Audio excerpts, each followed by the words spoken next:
Bonjour à toutes et à tous.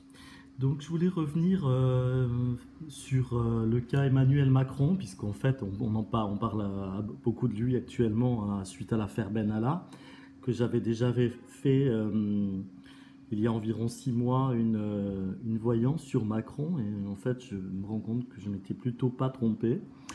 Donc, j'avais envie de refaire un point là maintenant après cette affaire Benalla pour voir un petit peu comment allait évoluer la situation du personnage. Alors j'ai commencé par faire un tirage avec les tarots, les lames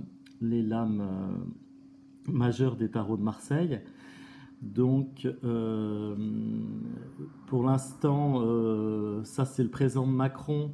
C'est quelqu'un qui à l'heure actuelle se trouve à la croisée des chemins, hein. Il se trouve devant un choix à faire important. Il y a beaucoup d'incertitudes chez lui. Euh, voilà ce qu'on peut dire sur sa situation actuelle, hein. C'est vraiment, il se retrouve un peu dans un choix à faire.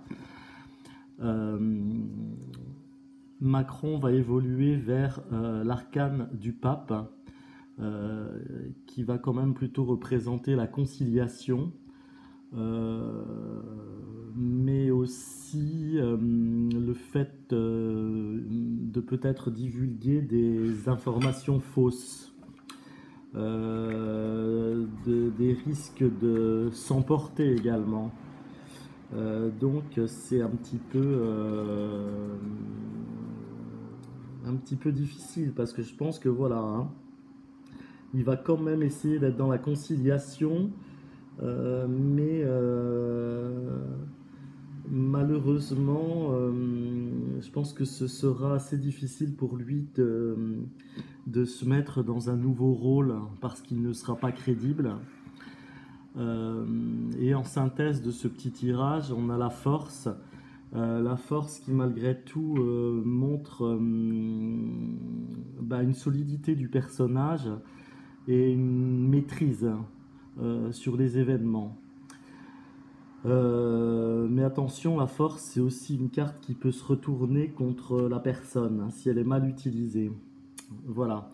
Donc ça, c'était le petit tirage un petit peu des énergies pour Macron. J'ai voulu un petit peu étayer avec l'oracle d'Essuar. Donc ici, on a des choses assez intéressantes qui ressortent. D'abord, on se rend compte que ce personnage n'est plus du tout dans la réalité, hein. Il semble totalement grisé par son pouvoir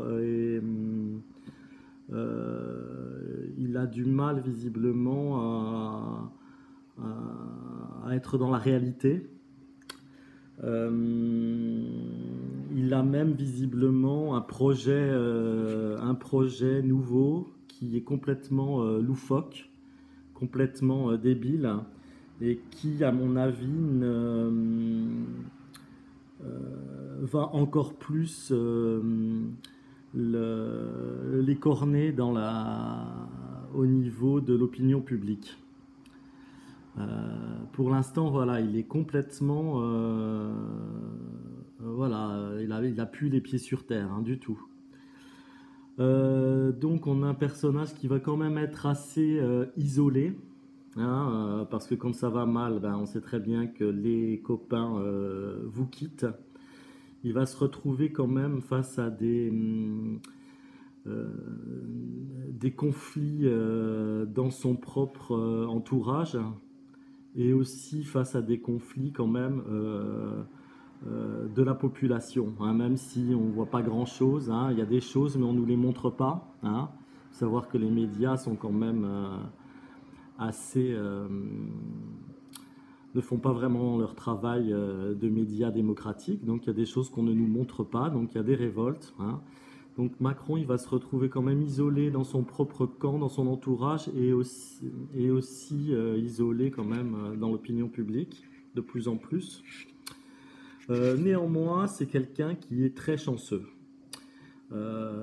C'est quelqu'un quand même qui a de la chance, donc il risque quand même de retomber sur ses pieds, hein, parce que malgré tout, même s'il est un peu dingue, il est intelligent, il est surtout, je pense, très très protégé par ceux qui l'ont mis au pouvoir, hein, le système. Donc je pense qu'il va quand même retomber sur ses pieds. D'où la force qu'on trouvait dans le tarot de Marseille. Ensuite, donc, il va quand même malgré tout se retrouver face à de plus en plus de barrières, d'obstacles, hein, dans sa politique. Et je pense qu'il va faire appel à quelqu'un qui va venir à sa rescousse, qui est certainement un homme politique d'expérience, plus connu. Je me demande si c'est pas le rappel de François Bayrou, hein, qui avait été un petit peu écarté, ou peut-être qu'on lui avait dit à ce moment-là, écoute François, tu me soutiens, mais Premier ministre, c'est pas pour tout de suite, on attend un remaniement, donc c'est ce que je pense qu'il va se passer, il va y avoir un remaniement ministériel. Moi je vois vraiment le remaniement, hein, ministériel. Donc, une rupture avec son gouvernement actuel. Et je pense qu'il va y avoir un homme d'expérience qui a déjà un certain âge qui va venir à la rescousse de Macron, hein. Euh, il serait possible que ce soit Bayrou. C'est possible. Euh, voilà, histoire de faire oublier aussi le gouvernement actuel. Donc un bon remaniement, ça peut être une bonne idée. Euh, et puis sinon, moi j'en conclurais quand même que bon, Macron c'est quelqu'un qui a beaucoup de chance, hein. Donc bon, on dit qu'il va être destitué, qu'il va démissionner. Moi j'en suis vraiment pas sûr, hein. J'ai du mal vraiment à croire qu'il puisse s'en aller. Par contre, pour moi, il ne sera pas réélu. Je pense qu'à la fin de son quinquennat, il sera lâché par tout le monde, il sera vilipendé et il sera certainement pas réélu. Voilà, je pense que les problèmes pour lui, ce seront vraiment à la fin de son quinquennat. Là, on peut dire qu'il mange son pain blanc, comme on dit. Donc voilà ce que je pouvais dire sur Macron. Euh, Petit tirage qui me paraît assez parlant et assez instructif. Je vous souhaite une belle fin de semaine, un beau week-end, hein, et puis hydratez-vous, hein, parce qu'il fait quand même très très très très chaud. À bientôt, au revoir.